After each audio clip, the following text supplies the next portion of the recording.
Good evening, Bill. Good evening, Sandy. I'm a little stuffed up tonight. Excuse me. I'm going to apologize for that up front. And we're also going to say the big news tonight is that live on air, we're going to find out the results of your lateral flow COVID test. It's true. It's a heightened level of suspense we're creating. Flying by the seat of our pants tonight, Bill. Who knows where we're going to end up? Anyway, see me now.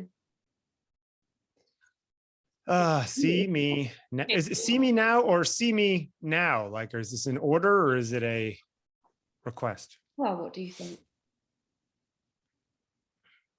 I tend to think of that as a request, but I could also see it as an order. And in what way does one see another? Well, I guess there's two ways: the way the viewer wants to see the person and the way the person wants to be seen. Right. And how much impact does it have on the seer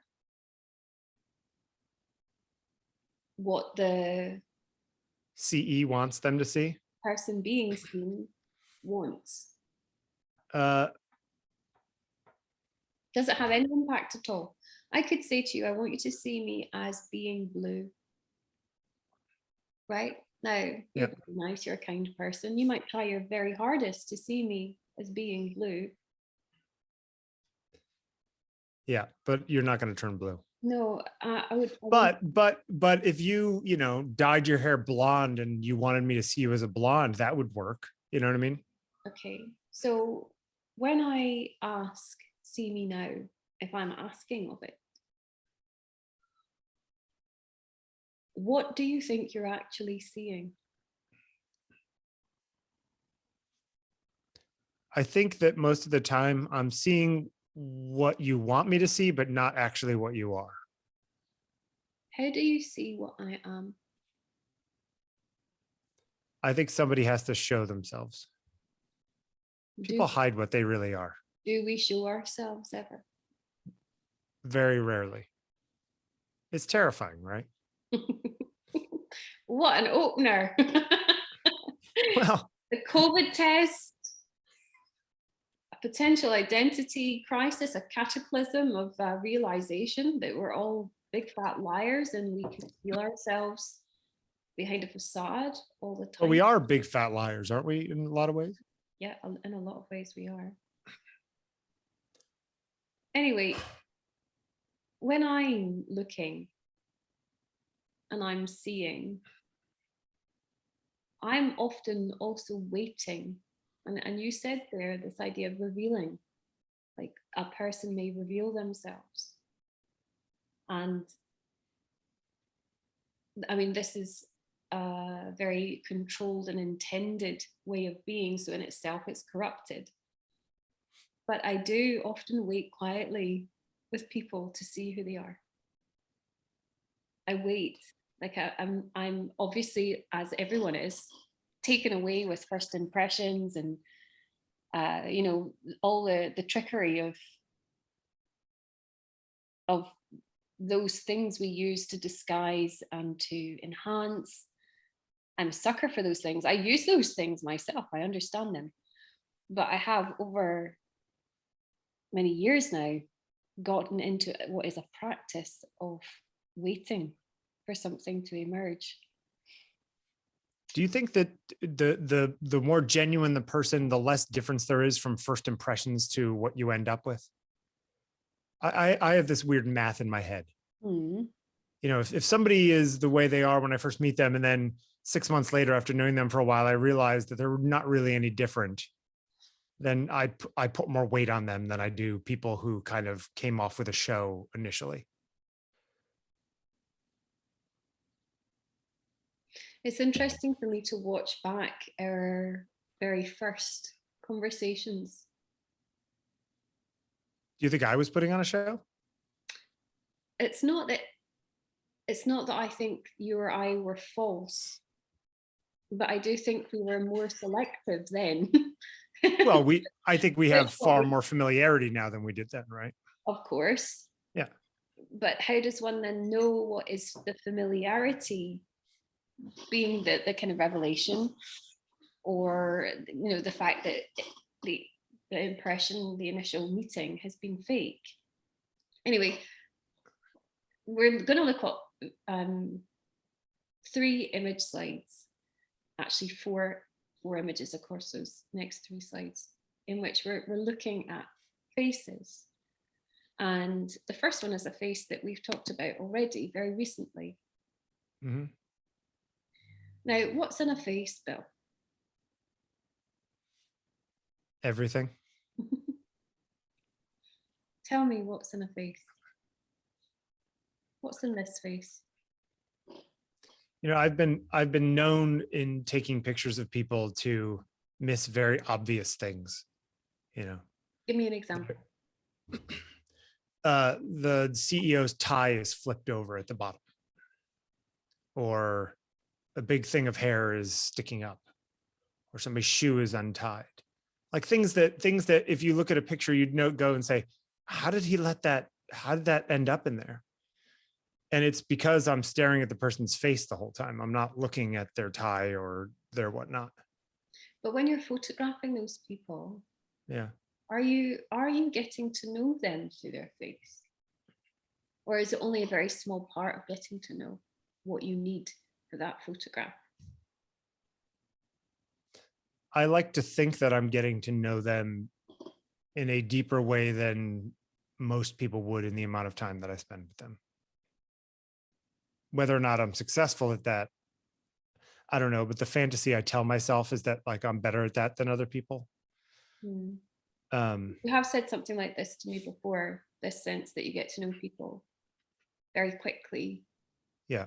But I wonder what scrutiny you apply in order to do that. And if there is, something about, there being a face that does give you what you need. In that, I might ask you, do I look like what I am? Well, that's a whole other question. No, it's the right question. No, I know, but I'm just saying that that's like a different direction than I was thinking. Yeah, it's, what somebody is inside and what they are outside, and whether there's a connection to those things. I mean, even when we were talking about Sickert, right? It's just like, the stories he tells and the reality of his, the myth he's creating and the reality of his life may have nothing to do with each other. Heather last night at dinner was talking about the Helga paintings. And that it's her contention that the wife knew it was going on all along, and the wife basically created the story in order to sell the paintings. Okay. And it's like, okay, well, yeah, I mean, that kind of stuff does go on. Sure. It could be true. Yeah. I think a lot of times we'd rather swallow the myth because it's more enticing or attractive to us.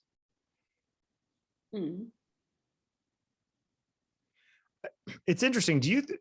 Just to flip the question just for a second, do you think that in visual art, in painting versus photography, that one is actually more honest than the other?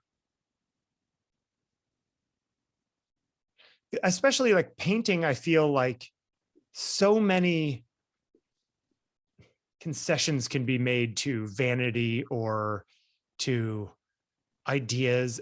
The person in the painting might have nothing, when you look at paintings of kings and queens of Europe, over the years, and you're like, these people didn't really look like that. Or if that person's that ugly in that painting, imagine what they really looked like in real life if this was the idealized version of them. But then at the same time, I think Cromwell, for example, didn't like the way he looked. And so everyone who ever made an image of him was instructed to make him look slightly different in each one, but absolutely not what he really looked like. So no one knows what he really looked like. Yeah. I mean, I think, and I think though we have this myth that we think that photographs are more true or more honest, but of course they're an illusion in their own way, right? Yeah, they are. And sometimes, with painting or with something, it's a very contentious thing about photography with painting. You know, where is there true expression? Is there an expressive capability in painting that is simply not available to photographs? Yeah, and there's a distillation to, arguably, if somebody's actually sitting for a while for a painting. It's like, if I'm sitting for you for 3 hours while you're painting my face, maybe everything my face does in those 3 hours, if you're a good painter, is distilled down into the image that you end up with at the end, and you actually get more than any one moment could get in, say, photography. But also, so it's ask if the prism is any more or less distorting through the painter's longer relationship with the sitter. Yeah. Compared to the momentary relationship between the photographer and the sitter, even if that person, in your case, you do spend time with your subjects. That's the thing, is that, like, most painters, I don't think, are having conversations with their subjects while they're painting. How do you know that, Bill? I think that's the Well, I'm just basing this on, the movies I've seen where they do this. Please be quiet, I'm trying to paint your mouth, maybe they do, but in some ways, yeah, I mean, you're right. I don't know what the correct answer to that is. Anyway, I ask myself, can I see? I like this painting. And this is a self-portrait, which is a whole other thing. Well, yes. But as I said, I'm asking myself, can I see you? Can I see Gwen John? Can I see her? Am I looking into her face? And am I seeing her? And that kind of availability of self or other, are we able to actually see it with our eyes as much as we might feel it with our hearts, for want of a better description? And are those things always going to be connected? And if they are we aware of how many lies we tell ourselves and how many lies we are being told? And it's also not our fault. Well, I also think it's the limits of the medium, right? I mean, if we take a picture of Sandi circa 17 years old, what I see in you at 17 years old and how you felt as 17-year-old Sandi, I'm never going to understand how you felt by looking at pictures of you. You know what I mean? So there's like limits to, Gwen John had the opportunity she was both the painter and the subject. So she has as much power as she could possibly have here to show you what she wants to show you. And yeah, I don't know what was going on in her head when she made this. So we don't know. We don't know for sure. But isn't that a lot to do with what a person is, what's going on in their head? Otherwise, it's superficial, right? Well, what's going on in our heads is only thought, isn't it? And thought is often only thought, she says. Well, thoughts are past. Intangible? Thoughts are past, Bill. We are thinking creatures. So is any visual representation is in the past. Yes, all of this I find, I'm not saying it to kind of disagree in some way with you. I'm looking at this myself very carefully. I find this area of what it means to be an artist, to be a self, to be a sitter, to be a face, so incredibly interesting. What's in a face? Look at Gwen John. Look at Gwen John. What do you see? What do you see? I mean, I see in my opinion, attractive woman. I see somebody who was at a time when people felt buttoned up because they were, right? Don't apply knowledge to this, Bill. By the way, 15 minutes negative. Oh, well, we can all heave a big sigh of relief. She looks sad to me. Okay. Are you telling yourself a story about her face? Yeah. Because of her face? Well, all I have to work with is the look on her face. Do you look at her face and relate it to you?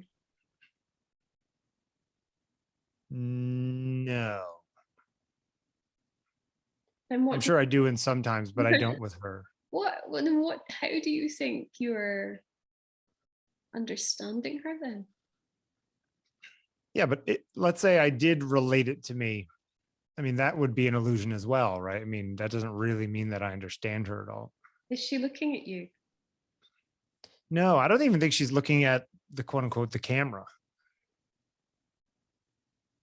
Her eyes are a little off from each other. You notice that? Like her left eye is looking sort of down and away a little bit. Okay. I'm honestly saying that, like, it's interesting when I look at, if I look at people in historical art like this, you ever see those videos where they've taken footage from, like, 1899 or 1906 Paris, and they fix the speed of it and they colorize it, and it actually just looks like normal people hanging out in Paris eating crepes or whatever? Right.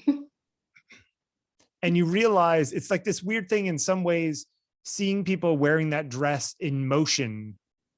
And that dress, I mean, like, the clothes they wore and what they lived in, and the cafes and whatever. You see them like that and you think, oh, these are just real people. And like, they thought all of this was normal. It wasn't dress up to them, but this is just what it was. Yeah. So sometimes I look at somebody like this and this was at a time where, we could have a very similar photograph of her, but I'm looking at through the interpretation of a painting. But is Gwen John timeless? Look at her.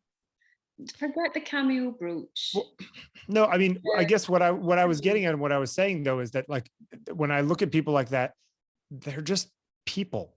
Like, in the time that they lived is just dressing on top of what they are. So, so yeah, she is timeless, but we all are then in that case. wow. Exact. Thank you, Socrates. Oh, Bill. Gwen John, we have spoken about her before. Yeah. Sister of Augustus.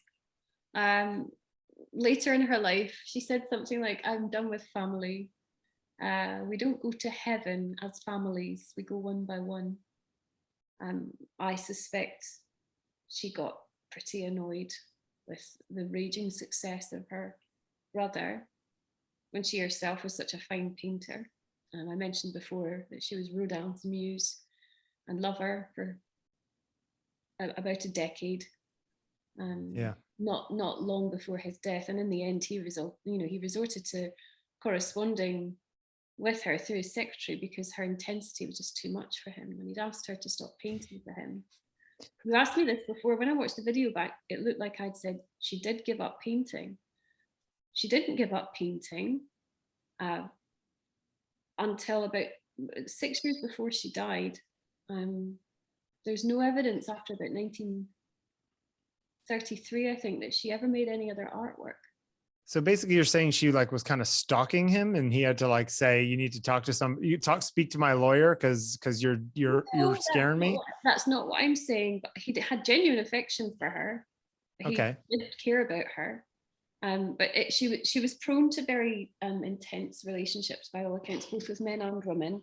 And she lived most of her adult life in France. She eventually turned to the church. She became devoutly Catholic Christian. I think she might even have entered a convent actually later on. Anyway, there were things that really marred her and marked her. One of them was that the affair with Rodin ended. He was 15 years older than her. He was very well known. Again, she was surrounded by these men who were hugely successful. And here she was, this talented thing. There's a lovely quote about, this what's in a face, can we tell with her? Is she a mouse, or is she some kind of warrior? And what is she? Is there what is the quality of her? But we can find out from texts and recordings of what she said and so on. She had a weird up and down about her kind of, not just her work, but everything in her life, in that she was at once very confident, almost arrogant, and on the other hand, she was very quiet and sometimes lacking in assertiveness. She went to see Cézanne some watercolors in an exhibition, and apparently turned to her friend and said, well, these are very good, but I prefer my own. So she was aware of her own talent. She lived at a time when her talent would always be overshadowed. Yet I think of her as a pioneer. A pioneer because, frankly, she didn't stop for anyone else doing what she loved. And when I look at her face, what's in a face? My projections. That's what's in her face. But I think I can see, even before I knew much about Gwen John, a singular human. Do you think that you identify more easily in that way with paintings of women than men, maybe even white women than, you know what I mean? Just because it's like a little bit of a mirror, at least, of what you are?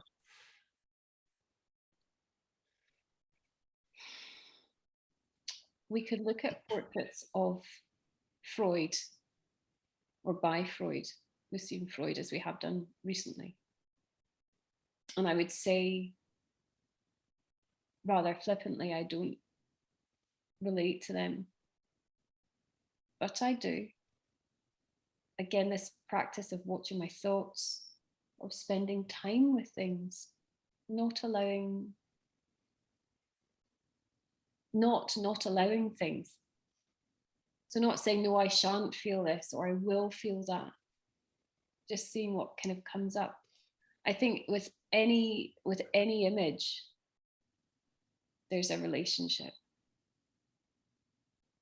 I do see that. Have you ever sat with a piece of art and then it really didn't change over time?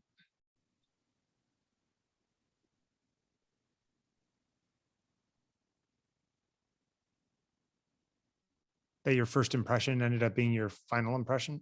Actually, funnily enough, with Cézanne. Cézanne's paintings. In general? That you like them or don't like them? In an academic way, I know that Cézanne's painting is hugely important to the kind of the development of Western art in the 20th century. I know that, but that knowledge doesn't really seem to make me think it's. See, I like Cézanne, but I don't like Monet in that way, where I'm just like, this is boring, I don't get it. So it's interesting. I mean, I look at those paintings of Freud and I do see myself in them.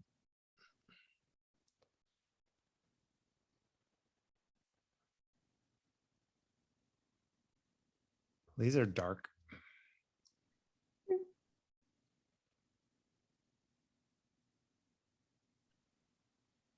Helene Schjerfbeck.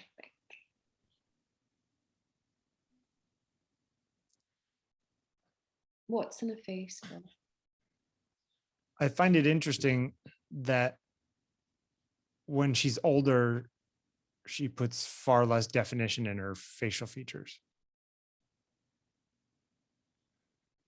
What's in a face, Bill?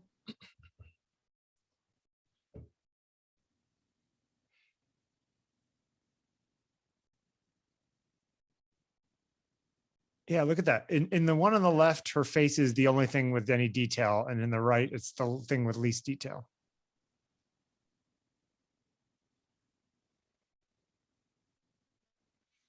says more about how she sees herself than it does anything to me. Mm. I like the type in the left one though. She's credited with being like the supra artist of mortality in some ways. There are kind of comparisons a little bit with Monk. I can see that. Do you think self-portraiture in general is self-indulgent? Well, I mean, I was really wondering about this and asking from others about whether all self-portraiture is actually narcissism. Yeah. But then is art narcissism? Yeah, but I mean, you can have rings of concentric narcissism. you can have something be worse than others. I've never been big into self-portraiture. I have some friends who are. Most of them are better looking than I am. I don't know why we're so cagey about this. You know, I have taken a lot of photographs of myself, especially when I was a younger woman. And as a photography student, I took lots of photographs of myself. And she claims these are lost to time. She won't show me. Alongside my more, what I would think of as my main body of work, which is, you know, in many ways, you know, you would see the link between any photographs I might take now and then, always kind of formal, empty, minimalistic, maybe certainly interiors or something like that. But my work with my own body, my figure and my face particularly, you know, I know they were narcissistic. I knew at the time it was an exploration of self. But it was also. Did you find it though? Did you find any? Did you learn anything from them? Yes. But also, you know, we're so positional. We use a word like narcissism and we automatically think it's bad. Well, you know, I wouldn't say it's one of my top qualities to look for in a partner, for example. But right. Nonetheless, many people, most of us do have elements of narcissism in our personalities. And to deny it, I think is actually a bit silly. True. Right? Yeah. I mean, Schjerfbeck, I don't know if this is narcissism. She was quite reclusive. Yet she was absolutely obsessed with the finest Parisian fashions. She was a real fashion plate. When she was seen ever, she would be dressed in the most beautiful clothes. She was really very elegant. And the reason why that's so interesting is that was that part of like a performance of her own life, or was that something that is somehow then conveyed through her painting? I mean, even the makeup she seems to have on in the younger picture. But the fact is, even in the second painting, when she's an old lady and she looks like Nosferatu, yeah. She was dying. She was dying of cancer in a sanatorium in Helsinki, I think, at the time. Well, that makes sense. Red spot, self-portrait with red spot, that is her lipstick. You know, close to death. Somebody said to me about this painting once that they think that, you know, this is an exploration of death. And you said, well, these are very dark even when you saw them. But I contend that this is actually an exploration of life. These are vital things. What's in a face? You said Nosferatu. Well, yeah, no, I did. You listen, you could say that, you know, any image of life is ultimately an image of death because it's just a transient thing between, you know, before death, yeah. No matter where it is in a lifetime. I think there's a certain statement of, yes, I was here involved in all of this, right? I mean, it's just sort of it's a cry for attention. Maybe. In a world that's indifferent. is there not something so, you know, in another way we could say very hopeful and in a way loving, certainly beautiful about making these kinds of paintings? You know, of course, the one on the left was being made while, you know, lots of people were being slaughtered in World War I. So there's also, it is, I don't know. It's just, it's interesting to me.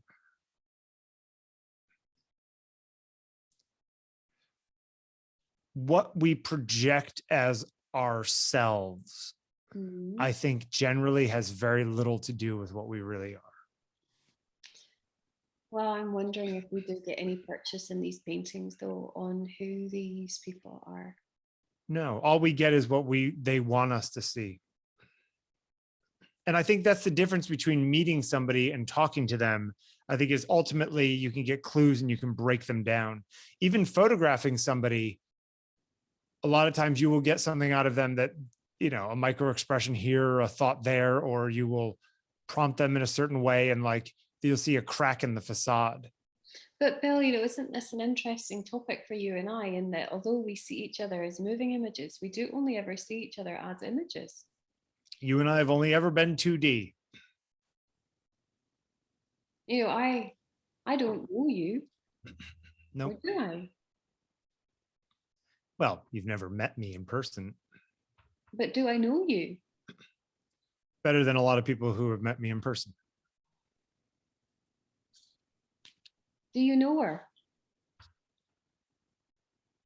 No, but I'm looking at one image as opposed to, you know, 40 hours of you and I talking. Well, I know, but how many images do we need? You know, would you say? I don't know that images will ever do it. Images will never do it, and yet we are projecting images all the time. But I never see them as what the people really are.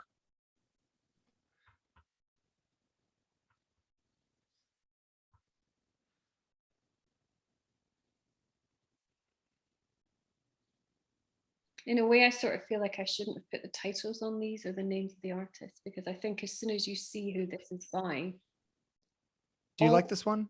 All the baggage of what we know about this artist rushes in. And if we're watching our thoughts very carefully, we ought to be able to see how swiftly we change our perception of this work because of. Sure. I mean, there's a certain level of abstraction where it loses me from an aesthetic point of view. Okay.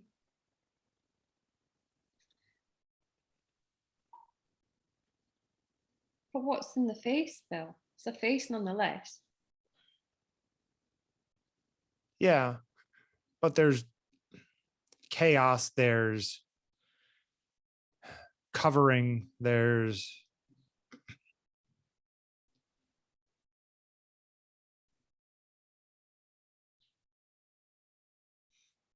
asymmetry, there's, you know, if you take away the title, and even the title doesn't really help, I don't know what she was trying to get across here. Well, the fact that she says these feelings. Now, maybe it's disingenuous to say, what feelings? Maybe we just go with these feelings, and maybe these feelings are my feelings right now looking at this. Oh, I see. Maybe. But also apply to all of what we've looked at. In fact, that could apply to everything that we ever look at. True, but you know, this has always been one of the differences between you and I. You accept the viewer's experience as important. And no, hang on, wait a second, Bill. I accept the viewer's experience. Okay. Yeah. I mean, I know that it exists, but when I'm looking at art, I'm not really thinking about myself. I'm thinking about the person who made the art. And whatever experience they were having while making the art, to me, is what's important. What I think of it is, who knows? It's mixed up with what happened to me this morning, and yes, the fact that... Sorry, Bill, but is that a little disingenuous, really? I mean, you are looking, you are the seer. Of course, yes, all that stuff matters. Yes, it's happening, but like, I don't put any import on it. Like, it's in the same way that, you know,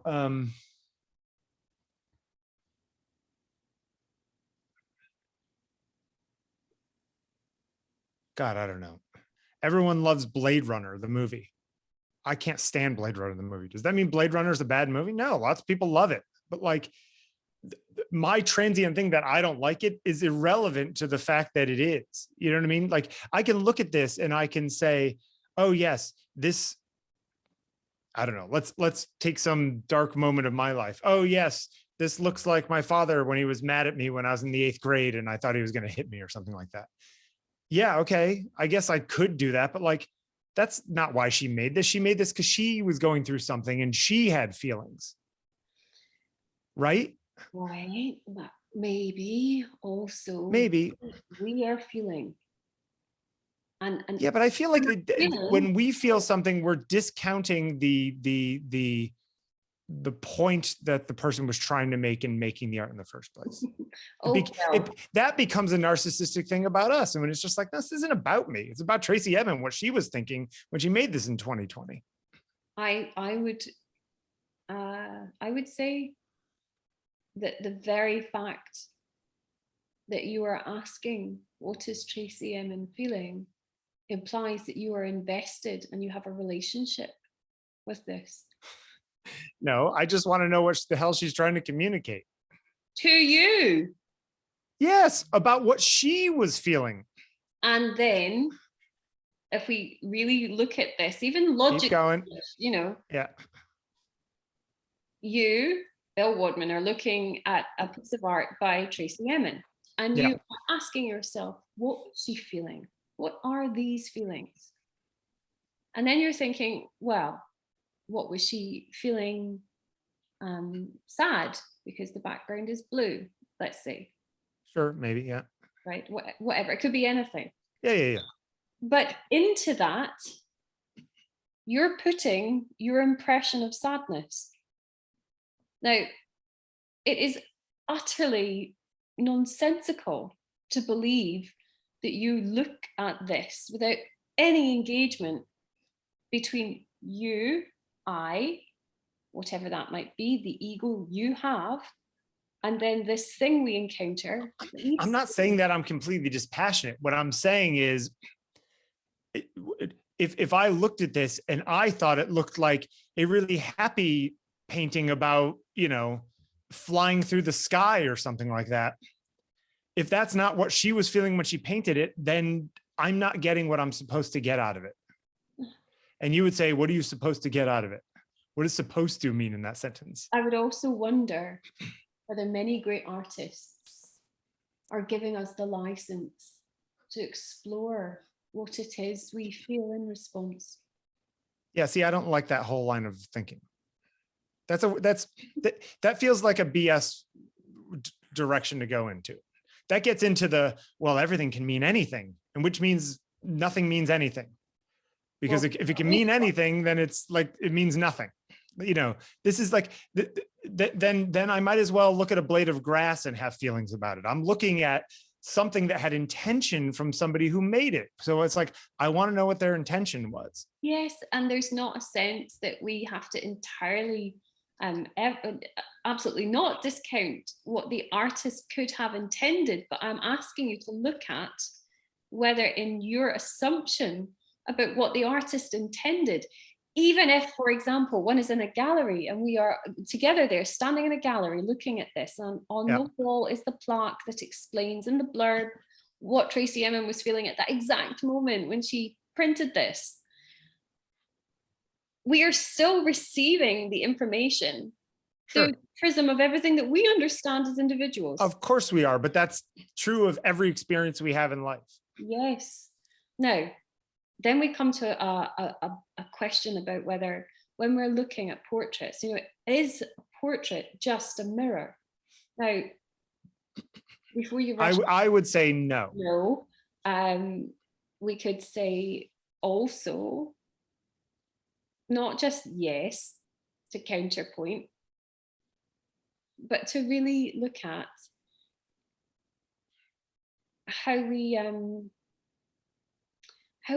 maybe have to understand our own influence On ourselves or on the way we see things. And what's in a face is so powerful. You know, we are designed at very basic level to try and read each other's faces. If we're sighted people and we're looking and we don't suffer from face blindness, for example, yeah, we are designed to pick up cues from other humans' faces. Of course, yeah. Now, there's a sense that we have information, but there's also a sense that we have an innate wisdom. And I would wonder that even though I might experience individually, that what I believe is my individualism, just my ego playing tricks on me with all the experiences I've ever had informing that sense of kind of entitlement to self. But within it, within all of it, there's a universal. And I would say that across everything we look at, all these portraits, there are universal qualities. We're looking at something that is about the physical form. True. But we're also looking at something else. And even if it's only a projection of who I think I am, somehow, it also is very clear to me that we're all in the soup together, kind of looking together, feeling together, being together. The faces have an extraordinary kind of role in that, I think, in art history. I think that they do, but I also would like to point out that all three of the artists and all three of the works you've shown me are Western white women, Western European white women. So of course you see them as a mirror because they look like you. I'm just saying that, like, you know, it's not like that you chose some old Asian man in here and you're saying, does this, you know, do I see myself in this person? Bill, do you think I have done this thoughtlessly? No, I'm just saying that, like, you know, I feel like there is I think you're cheating the source material a little bit to make your point. I'm not as positional as that. However, all of these portraits are self-portraits. All of these portraits are women. Yep.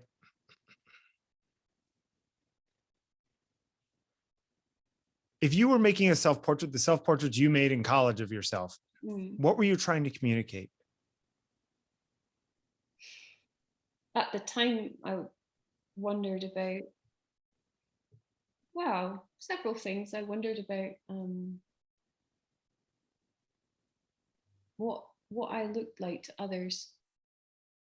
You know, I'd seen the trick mirror, right? The trick mirror that shows you actually the reality, which is when it's flipped around to show you as others do see you. And I found that a very disconcerting and uncomfortable thing, which a lot of people do, because I only ever see myself as a reflection, and that's what I'm used to.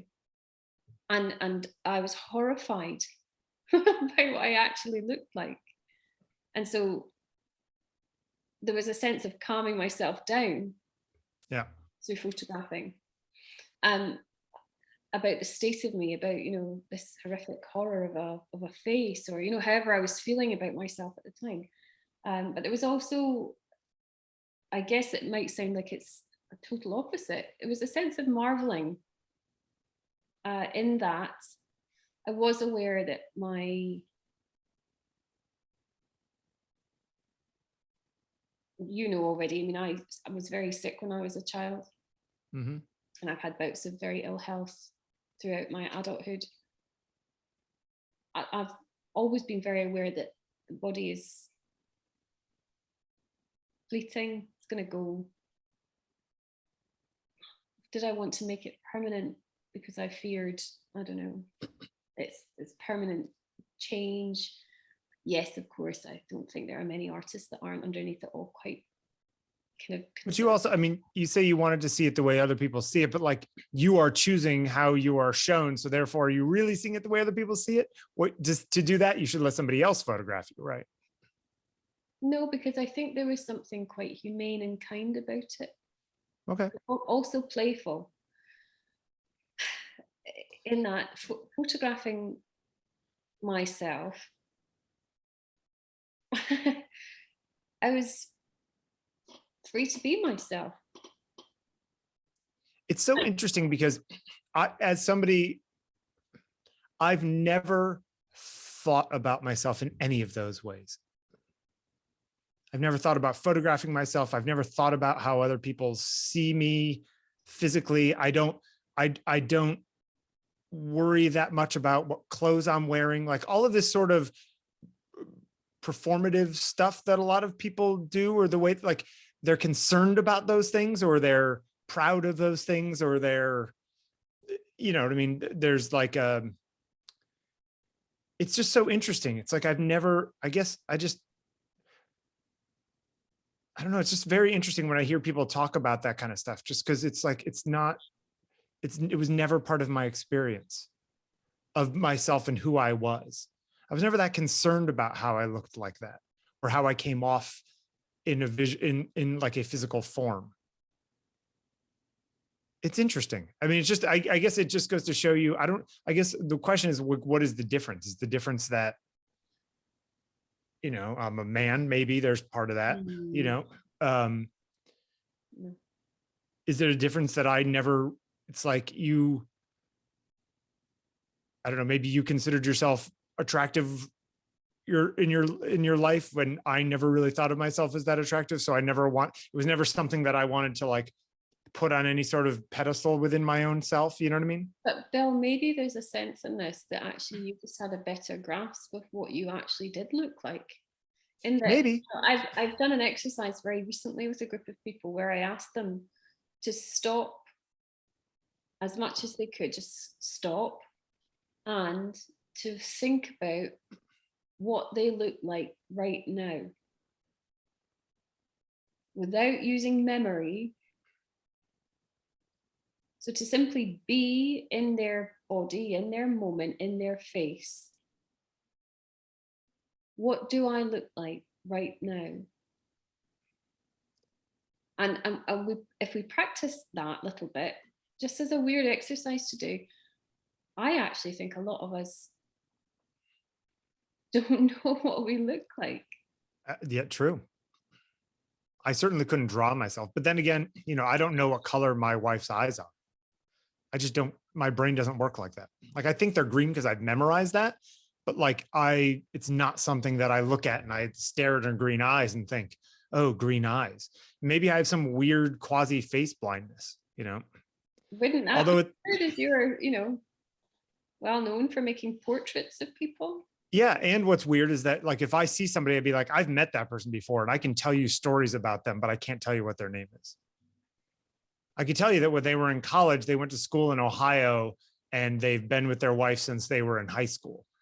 And it's like, well, I heard that story 10 years ago. Like, I have that kind of brain, but God, I have no idea what their name is, but I know I've met them before. Well, Bill, what's in a face? Maybe it's not what's in a face, it's what the face, you know, contains. I don't know. But okay, so let's finish on this. As someone, you know, who's claiming that they don't care what they look like. Yeah. Does your face look like you? For better or for worse, yeah. But do you think that my face looks like me?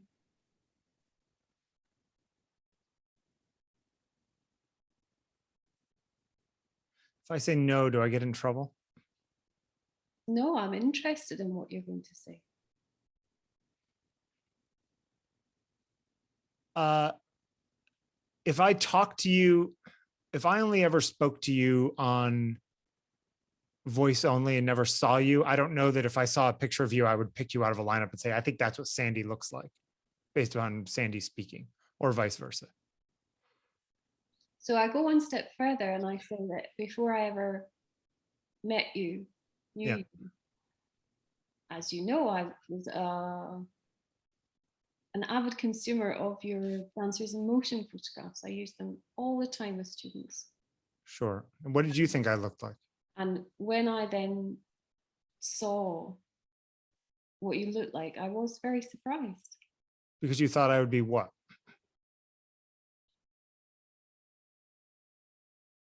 Old. Old. Okay. I thought you'd be old. Because the work that I make feels old? No, it was to do, maybe it was to do with a kind of, it's interesting because I know that perhaps dancers in motion work isn't your most favorite from your archive work. It felt to me that they were, I'd imbued them with things that made you something different than what you are. And to me, you were old. I'm not using that as an offensive term, by the way. Sure. It was maybe more to do with a kind of wisdom or a experience or a sophistication. And you're saying that I in reality don't seem to have any wisdom or experience or sophistication? In reality, you're pretty gauche. Well, okay, let's take it one last step before we finish. And that would be, now, does that change the way you see those motion pictures now that you do know me as well as you do? No, I still use them all the time with students. Okay. So then, does what you know about me matter at all to tell me anything about my work? Professionally, no. Yeah. Personally, yes, of course.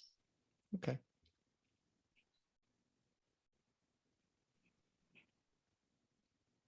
I asked myself, do I like my image?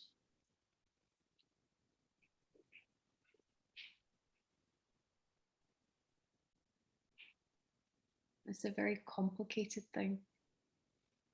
I wonder if we could all do it. Ask ourselves, do we like our image? Are we aware? I think you have more stuff wrapped up in that than most people that I know. Or at least you're more vocal about it, more communicative about it. Well, with you, because of the well, just I mean, in yeah.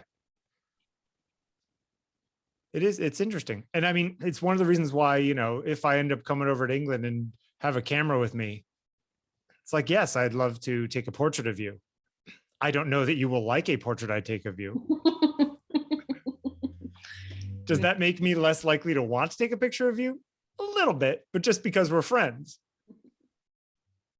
But, you know, what are you going to do? Thanks, Bill. Thank you, Sandi.